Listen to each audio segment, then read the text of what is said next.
Thank you for coming. I am pleased to be able to welcome to Lake Forest College Peggy Bevington, David Bevington.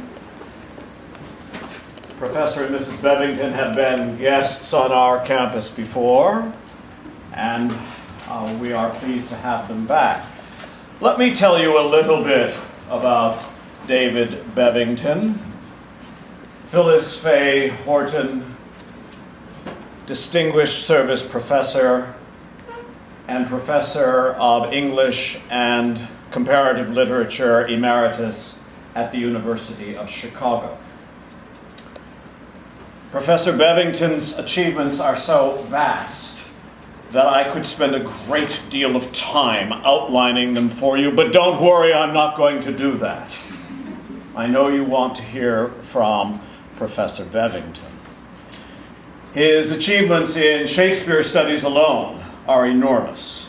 He has edited the complete works of Shakespeare in at least 3 different forms. His introductions are marvels of insight, compression, and understanding. His footnotes, who would think, are a joy. His many studies of Shakespeare and Renaissance drama have had an extraordinary impact on our profession.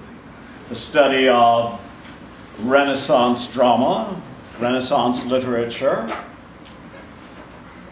And he has achieved a wide variety of other wonderful accomplishments. For example, a notable one, he's worked with the Court Theatre and other theatres.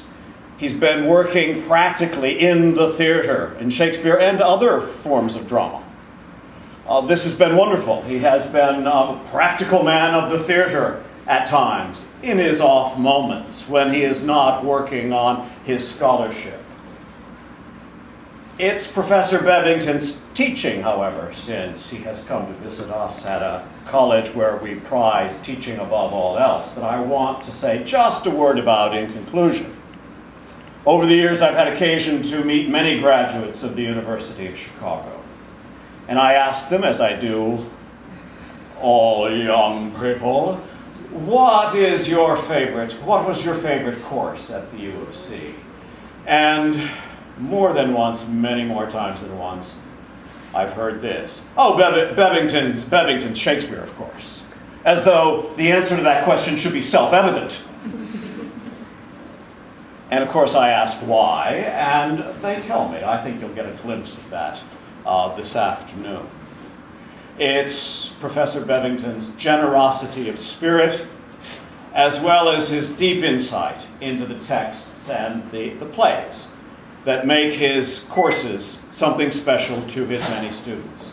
This goes, of course, for his graduate students as well, who now populate the field throughout the United States and elsewhere. He has had such an impact upon what we do in our strange profession. Furthermore, let me tell you, David Bevington is a lovely fellow, and I'm happy to introduce him to you.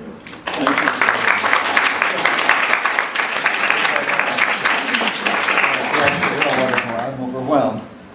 And I had the great pleasure of directing Richard Pettingill's work at the University of Chicago. I was there when he first came.